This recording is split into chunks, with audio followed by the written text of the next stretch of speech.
उत्तर प्रदेश में ओबीसी और जिस तरीके से पिछड़ा वर्ग से जुड़े हुए छात्र हैं उनको स्कॉलरशिप दी जाती है, लेकिन केंद्र सरकार के द्वारा दी जाने वाली स्कॉलरशिप अभी तक बच्चों के पास नहीं पहुंची है। ऐसे में जो उनको केंद्र सरकार के द्वारा दी जाने वाली स्कॉलरशिप है और राज्य सरकार के द्वारा दी जाने वाली स्कॉलरशिप है, उसके बीच में असमंजस बना हुआ है कि आखिर उन बच्चों को किस तरीके से स्कॉलरशिप दी जाए।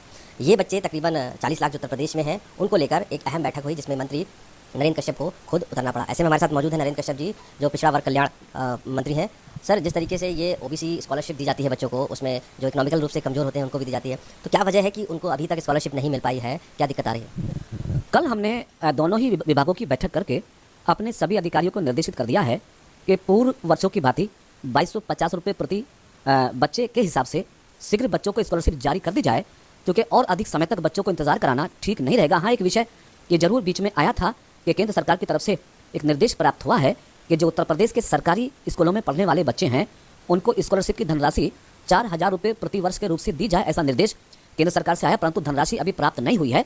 तो उत्तर प्रदेश में चूंकि पहले से हम 2250 रुपये देते आए हैं, तो हमने जब केंद्र सरकार से हमको पैसा मिलेगा उसके बाद हम विभागीय अधिकारियों के साथ बैठकर निर्णय लेंगे कि अग्रिम कार्रवाई हमें किस प्रकार से की जानी है।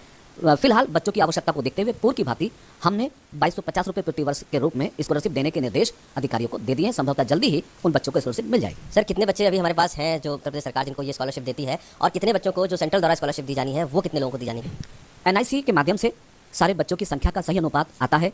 कल मैंने अधिकारियों को यह भी निर्देशित किया है कि एनआईसी के साथ बात करके कुल कितने बच्चे अभी इस श्रेणी में है जिनको स्कॉलरशिप दी जानी है उसकी संख्या का आकलन किया जाए, तो आज कल में उसकी संख्या का सही आकलन मिल जाएगा। लेकिन पिछले वर्ष का जो हमारे पास अनुमान है 2021-2022 में लगभग 23 लाख बच्चों को स्कॉलरशिप दी गई थी, लेकिन इस बार माननीय मुख्यमंत्री जी ने पिछड़ों के प्रति हमदर्दी का और भाव रखते हुए उस धनराशि में 100 करोड़ से अधिक की वृद्धि की है। तो इस बार हम 2021-2022 के मुकाबले और अधिक पिछड़े वर्गों के बच्चों को वजीफा दे पाएंगे। सर, इस बार देरी भी हुई काफ़ी और आपको खुद आना पड़ा, इसमें दखल देना पड़ा अधिकारियों के बीच में, क्योंकि फाइल बहुत समय से लटकी हुई थी। तो क्या वजह थी कि इतना समय लग गया इन सब चीज़ों में?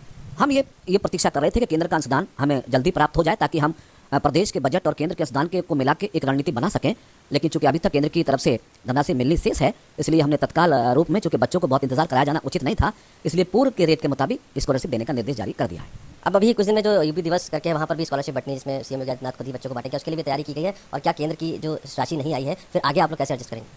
केंद्रीय माननीय मंत्री जी से वार्ता करेंगे और मुझे अच्छी तरह से ध्यान है कि चूंकि वो अंशदान देश के सभी प्रदेशों को एक बार में जारी होता है, तो देश के सभी प्रदेशों को केंद्र अंश जारी होना है। तो उम्मीद है कि जो कि हमारे केंद्रीय मंत्री जी बहुत संवेदनशील हैं, जल्दी ही केंद्र की राशि हमें उपलब्ध हो जाएगी और प्रदेश की राशि ऑलरेडी हमारे पास उपलब्ध है। तो केंद्र की राशि प्राप्त हो जाने के बाद और किस प्रकार से बच्चों के हित में हम काम कर सकते हैं उस समय पर फैसला लेंगे। सवाल है कि तकरीबन 40 लाख के हिसाब से बच्चे हैं स्कॉलरशिप लेने के लिए, लेकिन उनमें से बहुत से बच्चे छूट जाते हैं और 30-35 लाख ही लोगों को मिल पाता है। तो क्या वजह ऐसी है कि वो बच्चे छूट जाते हैं और उनको नहीं मिल पाती? मैंने बताया कि बच्चों की स्कॉलरशिप की संख्या बच्चों की इस बार बढ़ेगी, क्योंकि धनराशि हमारी सरकार ने बढ़ाकर भेजी है। जिन बच्चों को स्कॉलरशिप नहीं मिल पाती उसमें कई कारण हैं। एक तो रजिस्ट्रेशन में त्रुटि रह जाना और आधार से लिंक ना होना, बहुत सारी ऐसी चीज़ें रह जाती हैं जिसके कारण उनका फॉर्म जो है वो पास नहीं होता। इस कारण से कुछ बच्चे स्कॉलरशिप से वंचित रह जाते हैं। लेकिन फिर भी इस बार हमने अपने विभाग को इस बात के लिए अलर्ट किया है कि विभागीय स्तर पर ऐसी कोई कमी ना रहे जिससे किसी बच्चे को अपनी स्कॉलरशिप से वंचित रहना पड़े। करने के लिए तो पिछड़े और अति पिछड़ों की जो स्कॉलरशिप उत्तर प्रदेश में दी जाती है उसको लेकर अभी केंद्र की राशि उत्तर प्रदेश सरकार को प्राप्त नहीं हुई है। तो ऐसे में जो पुरानी राशि दी जाती रही है स्कॉलरशिप की, वो अब उन बच्चों को दी जाएगी और केंद्र से मिलने वाले अनुदान का अभी भी इंतजार है। लखनऊ से कैमरा पर्सन गौरव गुप्ता के साथ आशीष श्रीवास्तव, आज तक।